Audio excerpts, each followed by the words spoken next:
10 dikatakan bahwa Asy-Syura atau Asy-Syu'ara? Asy-Syura. Asy-Syura. Iya. Ayat 30 mengatakan bahwa dia akan manusia itu akan mendapatkan musibah tergantung pada perbuatannya. Itu enggak ada ayat begitu, itu terjemahan. Terjemahannya maksudnya. Ya. Artinya dengan seperti itu mengatakan bahwa apapun musibah yang terjadi pada seseorang itu karena perbuatannya sendiri. Padahal katakan bahwa musibah itu terbagi atas 3, bisa karena ujian, bisa karena Tahu dari mana Bapak ada 3 musibah itu? Jangan disimpulkan, pertanyaannya apa?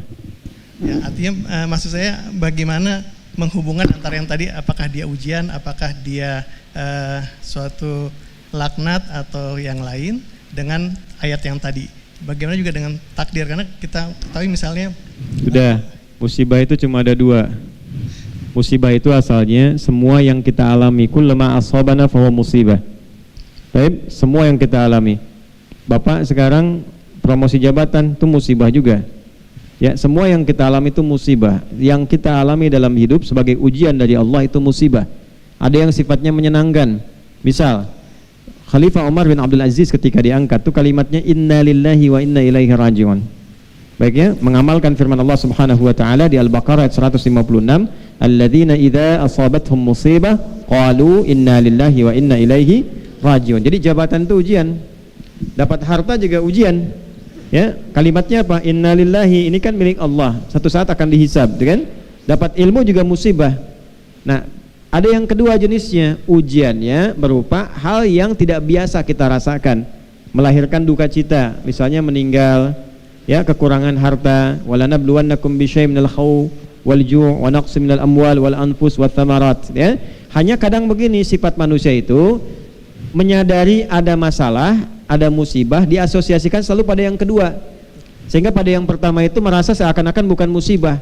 Nah, kenapa itu bisa muncul? Karena perspektifnya memahami musibah itu hanya dikondisikan pada bagian kedua ketika ia datang pada hal yang tidak disukai saja.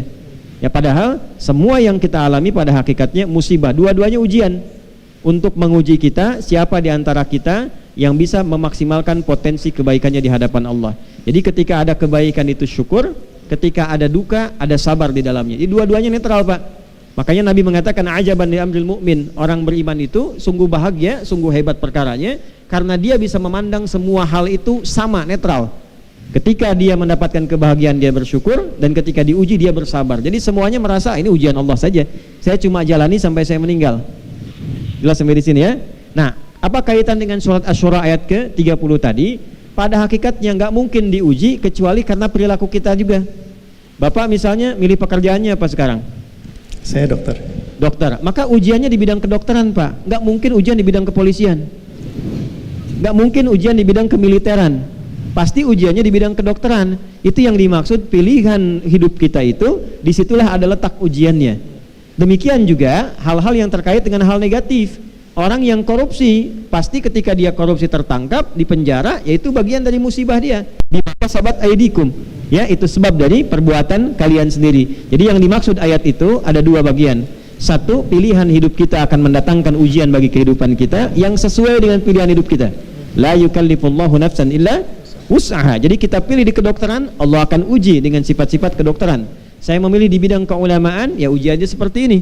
Ya, Anda di bidang apapun ujiannya akan sama. Nah, dan kembali kepada apa yang kita lakukan. Dan perilaku kita yang kedua itu juga menentukan jalan ujian kita. Jadi ketika kita berbuat baik, musibahnya apa? Kebaikan kita terima sebagai ujian. Apakah ria? Apakah bersyukur? Ya, asykuru an akfur. Yang kedua, kalau diberikan hal yang kurang baik, apakah dia bersabar atau mengeluh? Ya, nanti kembali kepada sifat-sifat tanah pada diri manusia. Ya, kalau sering mengeluh, ya, sering bertikai dengan orang, nah itu mungkin lahirnya dari tanah sengketa, gitu ya. Nah, kalau suka nimpakan beban pada orang, mungkin bebannya lahirnya dari tanah longsor itu, ya. Nah, jadi kalau kita bagus, sikapi dengan baik, ya itulah tanah-tanah yang baik dalam kehidupan. Saya kira cukup pertanyaannya. Sudah dijawab? Sudah itu. Baik. Soal minhu, ana syarahtu an lisan istifsar minhu, ya kaifa sigat as-su'al wa ma huwa al-maqsud min dhalika. هو سأل عن حقيقة المصيبة. هو سأل عن تفسير قول الله في سورة الشورى. نعم. حضرتك أجبت أن المصيبة لها تفسيرات عديدة وهكذا. نعم. في إضافة تفضل شيخنا. أحسن الله إليك. الله يبارك فيكم شيخنا في. بارك الله فيكم. نعم. Ada yang lain terakhir? الإضافة فقط تفضل. أن يسلم الإنسان دائما لله سبحانه وتعالى. دائما في أمورك كلها سلم أمرك لله سبحانه وتعالى. يعني لأن عندنا من أركان الإيمان أن تؤمن بالله وملائكته وكتبه ورسله واليوم الآخر وأن تؤمن بالقدر خيره وشره. فأمور كثيرة الإنسان لا يكون له دخل فيها وكان ذلك في الكتاب مستورا. وهناك يعني كل هذه الأمور كتبت للإنسان يعيشها وهو جنين في بطن أمه. إذن الإنسان يسلم أمره لله سبحانه وتعالى ويؤمن بالقدر خيره وشره لأنه ركن من أركان الإيمان. Barakallahu fikum, ahsant. Ini tambahan yang sangat bagus nih Pak, untuk kita semua, untuk Ibu juga. Cara paling gampang ngatasi musibah itu, kita qanaah dan serahkan semua itu dengan menerima sebagai ketetapan Allah, apapun bentuknya. Lalu cari solusi yang terbaik sesuai petunjuk Allah untuk mengatasi itu. Itulah definisi sabar yang sesungguhnya. Dan ini bagian dari iman pada tingkat yang tertinggi, pada yang keenam. Seperti tadi disebutkan dalam hadis Muslim nomor hadis yang ke-8 dari Umar bin Khattab radhiyallahu taala anhu, ketika Nabi sallallahu alaihi wasallam ditanya, ya itu kan hadisnya panjang sekali itu. Ya bainama nahnu julusun 'inda Rasulillah sallallahu alaihi wasallam ittala 'alaina rajulun shadidu bayadut thiyabi shadidu sawadi sya'ri la yura 'alaihi atharu safari wa la ya'rifu minna ahadun fajalasa ila an-nabi sallallahu alaihi wasallam fa asnada rukbatayhi ila rukbatayhi wa wada'a kaffayhi ila fakhidayhi fa qala ya Muhammadun akhbirni 'anil Islam. Fa qala Islam an tashhadu an la ilaha illallah wa anna Muhammadar Rasulullah wa tuqima as-salata wa tu'ti az-zakata wa tasuma ramadhana wa tahujja al-baita in istata'ta ilayhi sabila. Qala sadaqta. Fa'ajibna yas'aluhu fayusaddiqu faqala akhbirna 'anil iman. Nah ini poinnya. Faqala Nabi sallallahu alaihi wasallam al-imanu an tu'minu billah, an tu'mina billahi wa malaikatihi, ya, kemudian wa kutubihi wa rusulihi wal yaumil akhir, yang keenam wa tu'mina bil qadari khairihi wa syarrihi. Kita itu lulus di yang 5.